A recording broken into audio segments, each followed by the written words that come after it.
भारत समेत ब्रिटेन में कोरोना का B1.617.2 वेरिएंट बहुत तेजी से फैल रहा है। इस महामारी से लोगों को बचाने के लिए सरकार वैक्सीनेशन पर जोर दे रही है। लेकिन इसी बीच यूनाइटेड किंगडम से आई वैज्ञानिकों की एक रिपोर्ट ने सभी को चौंका दिया है। एक्सपर्ट्स ने दावा किया है कि कोरोना के नए वेरिएंट पर वैक्सीन कम प्रभावी है।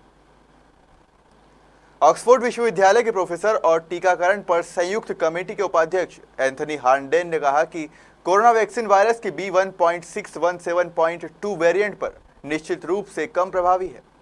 इसलिए अब हमें बेहद सावधानी बरतने की जरूरत है, क्योंकि यह स्पष्ट नहीं है कि वायरस का वो स्वरूप कितना संक्रामक है जिसकी पहचान भारत में हुई है।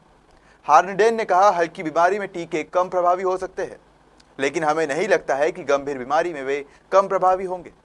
कुल मिलाकर हल्की बीमारी की स्थिति में संक्रमण को रोकने में निश्चित तौर पर यह कम प्रभावी है। हालांकि हार्नडेन ने कहा कि अभी तक ऐसे प्रमाण नहीं मिले हैं कि यह वेरिएंट ज्यादा जानलेवा या संक्रामक है। यह भी नहीं पता कि क्या वायरस का कोई खास स्वरूप टीके से बचा सकता है। हम अब तक मिले प्रमाण के आधार पर सोच समझकर कदम उठाएंगे।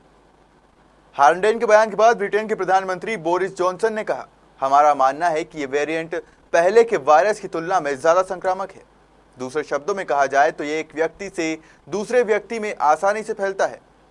फिलहाल ये नहीं पता कि यह कितना फैल चुका है, लेकिन अगर वायरस ज्यादा संक्रामक है तो हमें आगामी दिनों में कड़े फैसले लेने होंगे। इस दौरान उन्होंने 21 जून को सभी तरह के लॉकडाउन खत्म किए जाने की योजना में फेरबदल के संकेत भी दिए हैं।